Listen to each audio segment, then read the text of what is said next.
Alors bonjour à tous et bienvenue dans cette nouvelle vidéo. Donc aujourd'hui nous allons parler du pervers narcissique et de l'art.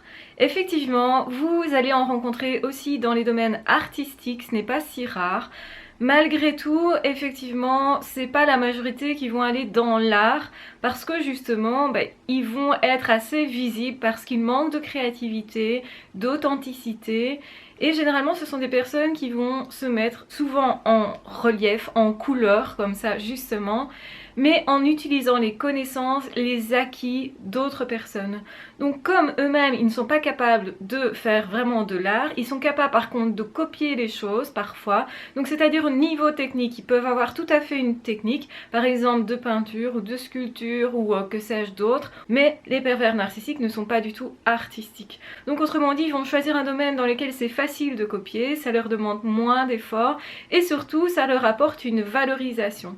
Alors ils vont se mettre dans ce milieu-là certainement parce qu'ils jalousent les personnes qui sont capables justement de créativité, d'authenticité, de révéler les sentiments, parce que l'art c'est surtout ça, c'est je m'exprime, j'exprime les sentiments, je les montre à l'autre et l'autre s'en détruit par rapport à ça, ça fait un partage qui est génial, mais le pervers narcissique, vous le savez bien, n'est pas du tout dans le partage, n'est pas du tout dans une relation d'égal à égal. Par contre, ils adorent tout ce qui peut glorifier leur ego, tout ce qui peut les valoriser. Et donc ce sont des personnes qui à certains moments effectivement vont être hyper bien présentées, présentables, on va dire comme ça. Et du coup aussi vont présenter des œuvres soi-disant comme quoi eux sont plus grands que les autres parce qu'ils font telle ou telle œuvre.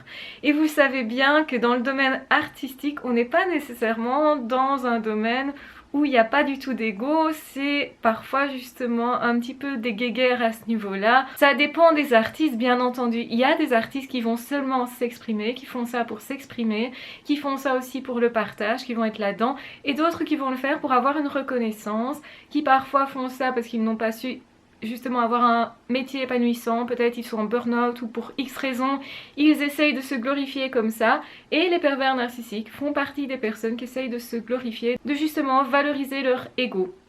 Donc on est complètement là-dedans, donc comme vous le savez, c'est pas parce qu'on fait quelque chose qu'on a tous dans la tête la même chose, ça veut dire qu'on peut faire la même activité, mais à l'intérieur de nous, penser pourquoi je fais ça, et le pourquoi peut être très différent.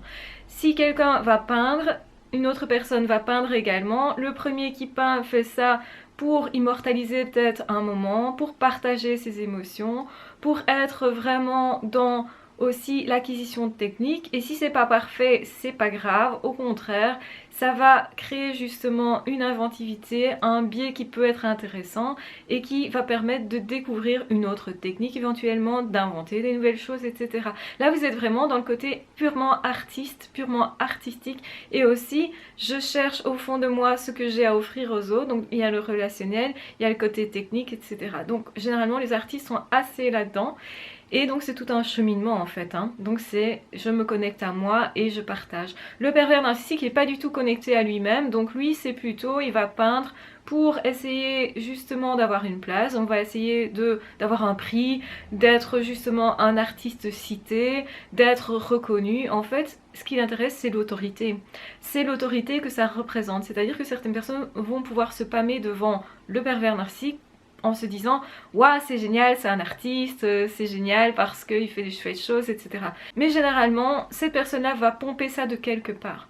C'est pas, si vous voulez, du tout inventif.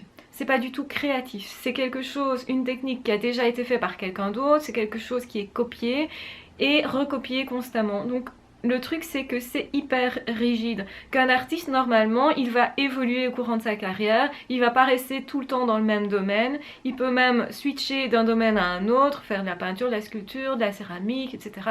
Et parfois mélanger les choses. Là on a vraiment quelqu'un qui est très créatif parce qu'il va mélanger des idées et ça va sortir différemment. Bien sûr qu'on s'inspire tous, il y a toujours une inspiration de base, il y a toujours une influence d'idées parce que c'est impossible de vivre dans une grotte et de ne pas du tout avoir d'influence.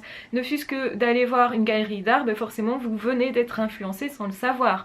Donc effectivement il y a toujours des influences. Mais le pervers narcissique, c'est pas juste être influencé, c'est vraiment recopier, utiliser une technique vraiment de façon très pointilleuse pour avoir un résultat, et eux sont hyper dans le contrôle. Donc c'est pas du tout je fais ça pour me détendre, je fais ça pour m'exprimer, pour me reconnecter à moi-même, pour trouver une valeur de partage.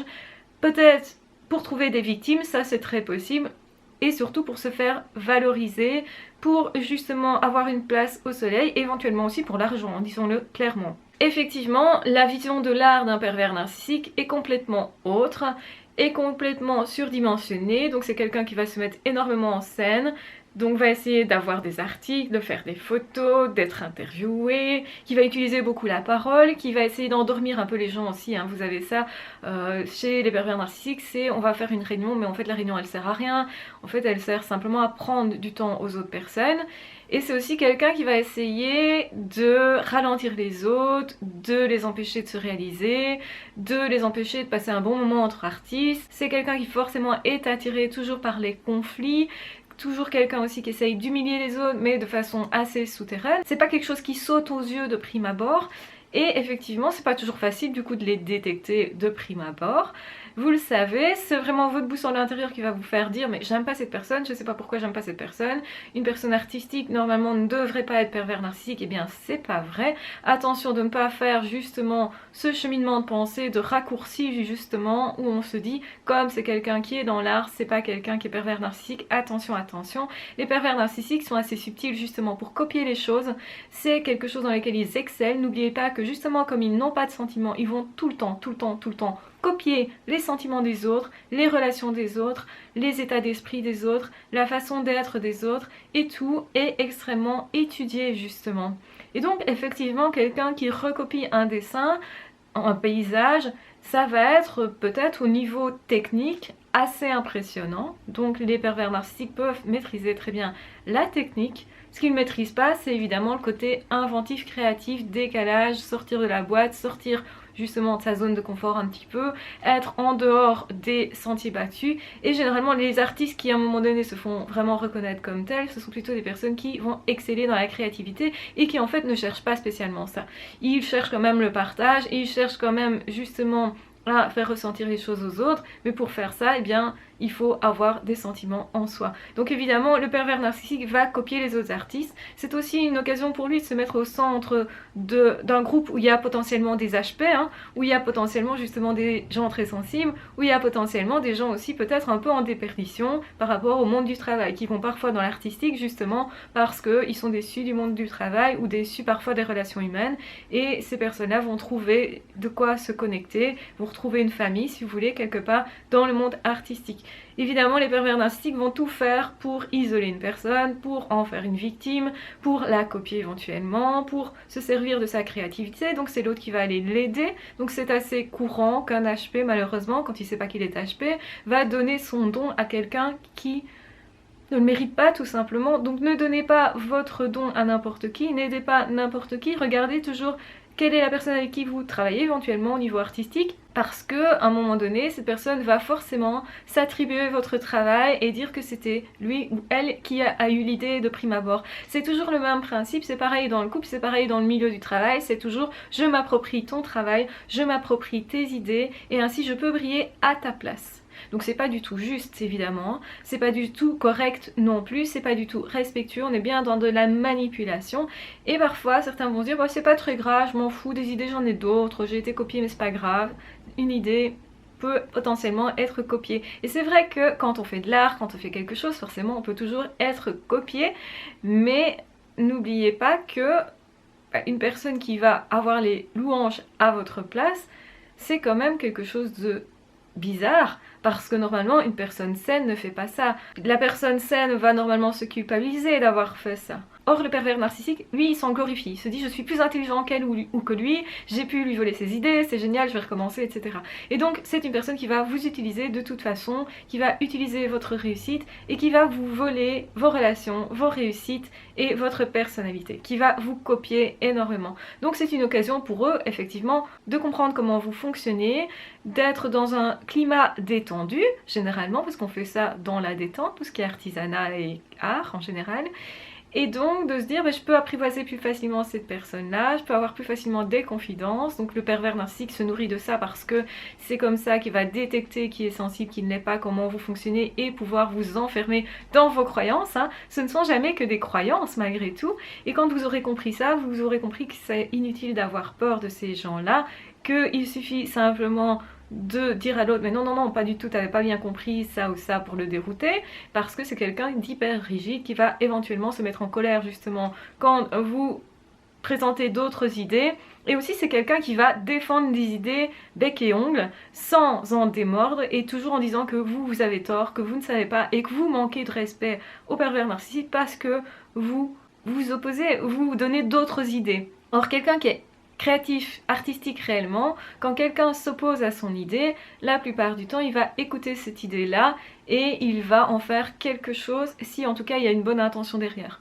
Donc effectivement, quand vous êtes HP, surdoué, etc., vous avez plus tendance à vous remettre en question, plus tendance à être un filtre moins important par rapport aux idées des autres, et c'est bien pour ça que les pervers narcissiques arrivent plus facilement à vous détourner de vos objectifs. Donc c'est important de savoir où on va justement pour ne pas être emmené par n'importe qui, que ce soit dans le milieu artistique, que ce soit dans le milieu du travail, que ce soit par rapport au couple. Sachez toujours où vous allez parce que c'est ça qui va faire une base solide aussi pour ne pas vous laisser entraîner par des pervers narcissiques ou par des manipulateurs simplement, parce que rappelons-le que les pervers narcissiques sont pas les seuls à manipuler, mais il y a des personnes qui vont essayer aussi de tirer les ficelles à leurs avantages dans le milieu artistique ou dans le travail ou même à tout niveau, au niveau relationnel. Donc de toute façon, ce qu'il faut faire quand vous êtes face à un pervers narcissique, c'est vraiment regarder si cette personne est créative ou si au contraire cette personne ne fait que décalquer quelque chose, recopier quelque chose en permanence, et si ses œuvres se ressemblent tout le temps.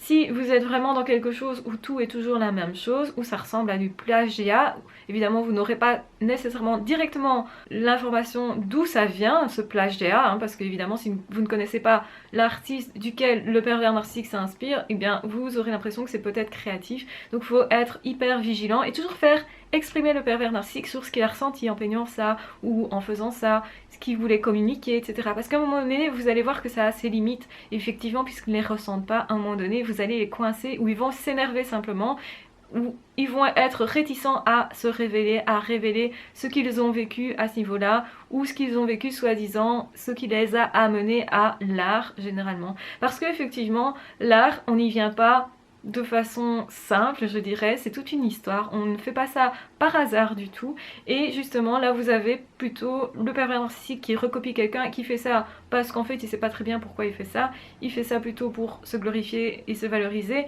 mais en fait il ne comprend pas profondément l'amour, ni l'amour de l'autre, ni l'amour de l'art, ni l'amour d'une passion, il ne comprend pas tout ça, il ne comprend pas tout ce qui est vivant en fait, et vous n'allez pas voir une personne vivante quand on parle de quelque chose qui nous passionne vraiment, on devient vivant, on a vraiment les traits qui s'illuminent, on a le regard qui pétille, on a quelque chose de particulier qui va faire que oui j'aime bien ça, et vous voyez vraiment l'enthousiasme de la personne, et cette personne a envie de communiquer et ne se lasse pas d'en parler. Alors que le pervers narcissique lui va essayer d'éviter le sujet, va essayer du tout de ne pas vous donner trop d'infos parce que justement c'est comme ça que vous allez pouvoir le détecter, il le sait très bien, et ces personnes là sont hyper vigilantes justement, parce que ce qui compte c'est surtout vous enfermer dans des idées, dans quelque chose de factice, mais pour ça il faut que ce qui est factice ne soit pas trop, comment dire, ne paraisse pas trop factice justement. Donc c'est à dire que au final, que ça soit tellement bien ficelé que vous n'y voyez que du feu. Le but c'est vraiment de vous appâter et de vous éblouir et que vous continuez de croire à votre rêve initial, hein. Donc effectivement on peut comme ça rencontrer un pervers narcissique, que ce soit en amour, en amitié ou simplement comme copinage, mais de toute façon ils font du tort. Évidemment plus vous allez être loin au niveau de la proximité avec le pervers narcissique, au niveau relationnel je parle, et puis évidemment vous allez trouver ces personnes sympas, avenantes, et vous n'allez pas comprendre pourquoi certaines personnes les trouvent vraiment moches et parlent d'eux comme des monstres, parce qu'en réalité vous n'êtes pas assez proche pour comprendre ça. Donc un pervers narcissique l'est depuis l'enfance, le devient encore plus adolescence, encore plus à l'âge adulte parce qu'il gagne en puissance on va dire, en possibilité donc d'action. Et donc en fait si vous avez l'impression que cette personne ne l'était pas avant, c'est simplement que vous n'étiez pas assez proche de cette personne pour voir comment cette personne fonctionnait.